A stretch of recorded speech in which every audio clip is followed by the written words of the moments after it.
Hello everyone. तो आज explain करेंगे प्रिजन प्लेबुक सीरीज़ का सेकंड एपिसोड।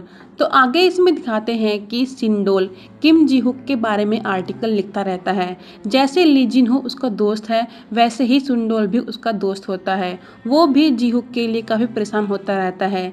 ली जिन हो उससे कहता है कि अगर तुम्हें उसकी इतनी ही फिक्र है तो तुम उससे मिल सकते हो, और मुझे लगता है कि उसे तुम अब भी याद होंगे। लेकिन सिंडोल को उससे मिलने में शर्म आती है। जेल में किम जी हुक वापस अपने सेल में आ जाता है। कल रात काफ़ी बर्फ़ पड़ी थी, इसलिए वो बर्फ़ को देखता रहता है। वो किम योंग से कहता है कि उसे बर्फ़ को देखकर आइसक्रीम की याद आ रही है, क्योंकि उसे आइसक्रीम काफ़ी पसंद होती है। जब उन सब के लिए खाना आता है, वो खाना देखने में ही बकवास होता है। सीगुल जो खाना लेकर आता है उससे कहता है कि ये खाना तो कुत्ते भी नहीं खाएंगे, ऐसा खाना लेकर आया है। वो लड़का बोलता है कि खाना थोड़ा ना मैं बनाता हूँ, मैं तो बस खाना डिलीवर करता हूँ। फिर सीगोल उससे कहता है कि हमारे साथ एक सुपरस्टार रहता है। जब वो उसकी तरफ देखता है तो जी हुक तो आराम से खाना खाता रहता है। जब ली जिन हो किम जी हुक के साथ में होता है, वहाँ के स्टाफ ली जिन हो को देखकर बोलते हैं कि आज तो आप काफ़ी खुश होंगे, क्योंकि आपके साथ आपके फैन जो हैं।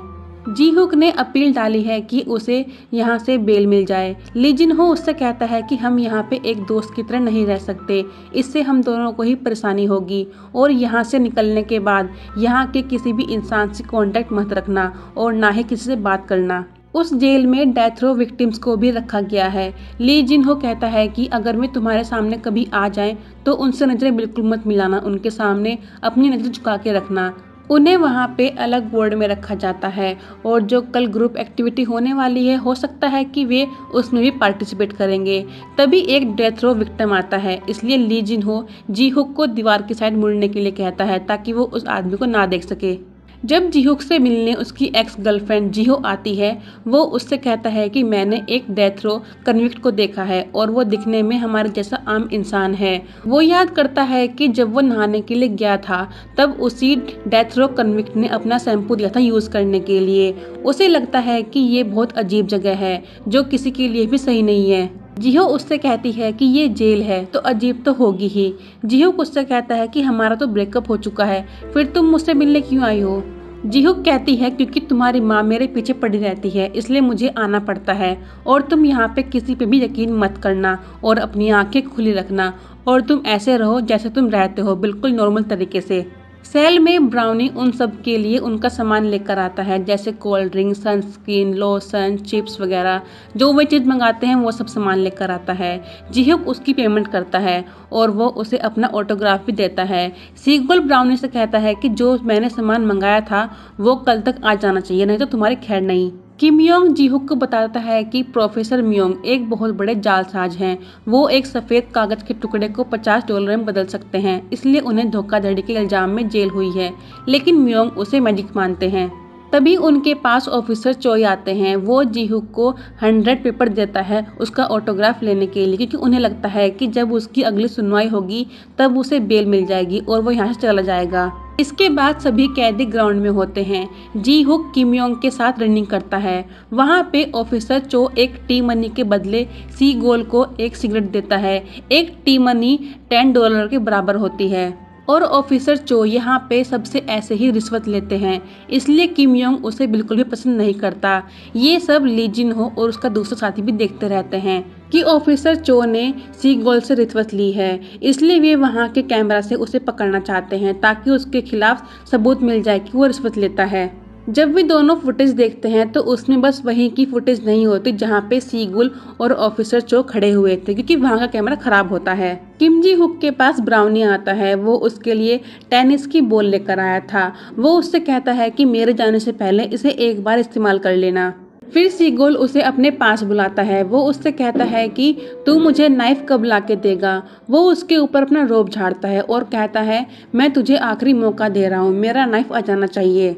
तभी वहाँ पे ऑफिसर चोई पहुँच के सबको वापस भेज देते हैं, बस जी हुक को छोड़ के, क्योंकि उसे अपनी रनिंग करनी थी। इसके लिए वे उसे 30 मिनट का टाइम ही दे पाएंगे। जी हुक कहता है कि मेरे लिए 30 मिनट ही काफ़ी हैं। जब वो रनिंग स्टार्ट करता है तभी वहाँ पे ली जिन हो पहुँच जाता है और वो चोई को वहाँ से भेज देता है। जब वे सब अपने सेल में होते हैं, प्रोफेसर म्योंग अपना सामान पैक करते रहते हैं क्योंकि उसे पूरा यकीन होता है कि अगली सुनवाई में उसको बेल मिल जाएगी। तभी उनके सेल का एक कैदी डोंग हो के शरीर में अचानक बहुत तेज दर्द होना शुरू हो जाता है। जब ऑफिसर चो वहां पहुंचते हैं तब वो देखकर समझ जाता है कि वो नाटक कर रहा है। जैसे ही चो 3 तक गिनती बोलता है, डोंग हो नॉर्मल हो जाता है। जेल में ली जिनहो का भाई जुंडो जीहुक से मिलने आता है। जीहुक उसका आइडियल होता है। ली जिनहो उससे कहता है कि जब ये छोटा था तब अच्छा था, लेकिन जब से ये तुम्हारा फैन बना है तब से अजीब हरकतें करता है। जब ली जिनहो जाने वाला होता है वो जीहुक से हॉल में आने के लिए बोलता है, लेकिन वहाँ पे तो सबको प्रीस्ट की बातें सुन के नींद आती हैं। फिर वहाँ पे ब्राउनी सीगोल के लिए नाइफ लेकर पहुँचता है। किम योंग उसे देखकर समझ जाता है कि कुछ तो गड़बड़ है। जब वे सब अपने सेल में जाते हैं, किम योंग उसके हाथ में नाइफ देख लेता है। शायद सीगोल जीहुक से बदला लेने की सोचता है कि उसने उसको पंच मारा था। इधर जीहुक ऑफिसर चोई के ऑफिस में पेपर्स पे अपना ऑटोग्राफ देता रहता है। जब जीहुक अपने सेल में जाता है, वे सब उससे कहते हैं कि वे उसका इंतजार ही कर रहे थे। तभी वहाँ पे रूम इंस्पेक्शन वाले पहुँच जाते हैं और उन्हें वहाँ पे नाइफ मिलता है। वे सीगोल को 30 दिनों के लिए अलग सेल में डाल देते हैं। जब उन सब के पास ब्राउनी दोबारा खाना लेकर आता है, वो जीहुक से कहता है कि आपको कैसे पता चला कि आज इंस्पेक्शन होने वाली है, क्योंकि ये बात सिर्फ ऑफिसर्स को ही पता होती है। वो कहता है कि जब वो ऑफिसर चोई के पेपर्स पे अपना ऑटोग्राफ दे रहा था तो वहाँ के कैलेंडर में आज की डेट पे मार्क बना हुआ था, तो मैं समझ गया था कि आज इंस्पेक्शन होगा। फिर ब्राउनी उसको थैंक्स बोलता है। रात में जब सेल में सब सो जाते हैं, बस जीहुक ही नहीं सो पाता। वो अपने पुशअप्स मारता रहता है। तभी उसके पास ली जिनहो आता है। वो उससे कहता है कि तुम्हें प्रॉब्लम से दूर रहना चाहिए। तुम्हें पता है कि सीगोल ब्राउनी को परेशान करता है और जब वो सेल में से वापस आएगा तब वो उसे नहीं छोड़ने वाला, और तुम्हें यहाँ पे शांत रहना चाहिए, ना कि किसी के मामले में पड़ना चाहिए। जीहुक कहता है कि मैं चुप नहीं रहूँगा। वो एक रेपिस्ट है और हर रेपिस्ट को सजा मिलनी चाहिए। उसे देखकर मुझे मेरी बहन के साथ जो होने वाला था वो सब याद आता है। ली जिनहो उससे कहता है कि कल का दिन बहुत खास हो सकता है कि तुम्हारी बेल हो जाए, इसलिए तब तक अपने आप को शांत रखो। तभी एक इमरजेंसी आती है कि डोंग हो की हालत फिर से खराब है। उसके सीने में फिर से दर्द हो रहा है। ली जिनहो कहता है कि हमें एम्बुलेंस बुलानी चाहिए। जब ऑफिसर चो वहां पहुंचते हैं, उसे लगता है कि वो पहले की तरह नाटक कर रहा है, लेकिन इस बार उसे सच में अटैक पड़ा था। फिर वे उसे एम्बुलेंस से हॉस्पिटल लेकर जाते हैं। नेक्स्ट डे जब सब ग्राउंड में होते हैं, ऑफिसर चो किम योंग के पास आकर बोलता है कि तुम्हारा यहाँ से ट्रांसफ़र हो गया है। वो उनसे जीहुक से बात करने के लिए 2 मिनट मांगता है। किम योंग उसको थैंक्स बोलता है क्योंकि उसकी वजह से ही आज उसकी माँ जिंदा है और वो अपनी माँ से बहुत प्यार करता है। अगले दिन जिन कैदी की सुनवाई होती है, वे सब बस से कोर्ट जाते रहते हैं। प्रोफेसर म्योंग जीहुक से कहते हैं कि आज मौसम खराब है और बारिश भी हो सकती है। ध्यान रखना कि तुम्हारे कपड़े बारिश में ना भीग जाएं, नहीं तो अपशकुन हो सकता है। जब उनकी बस कोर्ट पहुंचती है, वहां पे बारिश भी पड़ना शुरू हो जाती है। जब जीहुक बाहर निकलता है तब उसके कपड़े बारिश से भीग जाते हैं। जेल में ली जिनहो भी काफी परेशान होता रहता है जीहुक के लिए कि आज उसको बेल मिलेगी या नहीं। कोर्ट में जज अपना फैसला जीहुक के पक्ष में नहीं सुनाते क्योंकि जिस आदमी को उसने मारा था उसकी हालत बहुत नाजुक बनी हुई है। एक तरह से उसका ब्रेन डेड हो चुका है, जिसकी वजह से जीहुक को अपनी 1 साल की सजा पूरी करनी होगी। कोर्ट के इस फैसले से सबको काफ़ी दुख होता है और उसके फैंस भी काफ़ी नाराज होते हैं। ये न्यूज़ जब ऑफिसर किम योंग देखते हैं तब दूसरा ऑफिसर कहता है कि प्रोफेसर म्योंग जिसने इतना बड़ा घोटाला किया है वो आसानी से छूट जाता है, और जिसने एक रैपिस्ट को सेल्फ डिफेंस के लिए मारा उसे वापस जेल भेज रहे हैं। ऑफिसर किम योंग कहता है कि प्रोफेसर म्योंग के फादर काफ़ी बड़े आदमी हैं। तभी न्यूज़ आती है कि म्योंग के फादर इलेक्शन भी जीत गए हैं।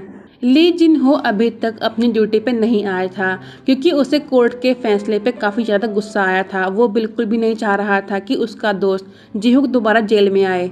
जब किम जी-हुक जेल में पहुंच जाता है, वो चीफ से कहता है कि मैं उसी सेल में रहूंगा जिसमें मैं पहले था। इसके बाद जी-हुक बारिश में ग्राउंड में वर्कआउट करना शुरू कर देता है। तभी उसके पास ली जिनहो आता है। जी-हुक उससे कहता है कि मैं बिल्कुल ठीक हूँ, लेकिन ली जिनहो ठीक नहीं होता। जब वे दोनों अंदर आते हैं, ली जिनहो उससे जेल से भागने के लिए कहता है। जी-हुक कहता है कि भागने से क्या होगा, मुझे लग रहा था कि सब कुछ ठीक हो जाएगा, लेकिन मेरी किस्मत ही मेरा साथ नहीं दे रही है। सेल में जीहुक अकेला होता है। वो वहाँ पे एक रस्सी लटकती हुई देखता है। जब वो उस रस्सी को खींचता है तो उसमें एक चिप्स के पैकेट में आइसक्रीम होती है और ये आइसक्रीम किम योंग ने उसके लिए भिजवाई थी। इधर ऑफिसर चो काफ़ी खुश होते हैं कि जीहुक वापस जेल में आ गया है और वो टीवी में जीहुक की न्यूज़ देखने लग जाता है। उस न्यूज़ के बाद उसमें ऑफिसर चो की न्यूज़ आती है कि कैसे वहाँ एक ऑफिसर कैदी से टी मनी के बदले रिश्वत लेता है और ये वही टी मनी होती है जो कैदियों को उनके खर्चे के लिए दी जाती है। दूसरा ऑफिसर ली जिनहो से कहता है कि वहाँ का कैमरा तो खराब था, फिर ये फुटेज उन्हें कहाँ से मिली। अब दिखाते हैं कि जब जीहुक ग्राउंड में रनिंग कर रहा था तब उसने उस कैमरे के ऊपर टेनिस बॉल मारी थी। तब उसने ली जिनहो से कहा था कि मैंने तुम्हारे लिए कैमरा ठीक कर दिया है। इधर ऑफिसर चो के ऊपर रिश्वत लेने और कैदियों के साथ मारपीट करने के लिए उसके ऊपर कड़ी कार्रवाई हो सकती है और उसे जॉब से भी निकाला जा सकता है। यहाँ तक कि वो उनसे भी रिश्वत लेता था जो कैदियों से मिलने के लिए आया करते थे। तभी पुलिस वहां पहुंच के उसे अरेस्ट कर लेती है। जब जिंडोल जीहुक से मिलने आया था तब उसने ही जिंडोल को इस बारे में बताया था, क्योंकि वो एक रिपोर्टर होता है और उसी ने ऑफिसर चो की बात मीडिया को बताई थी। नेक्स्ट डे जीहुक की एक्स गर्लफ्रेंड जीहो उससे मिलने के लिए आती है।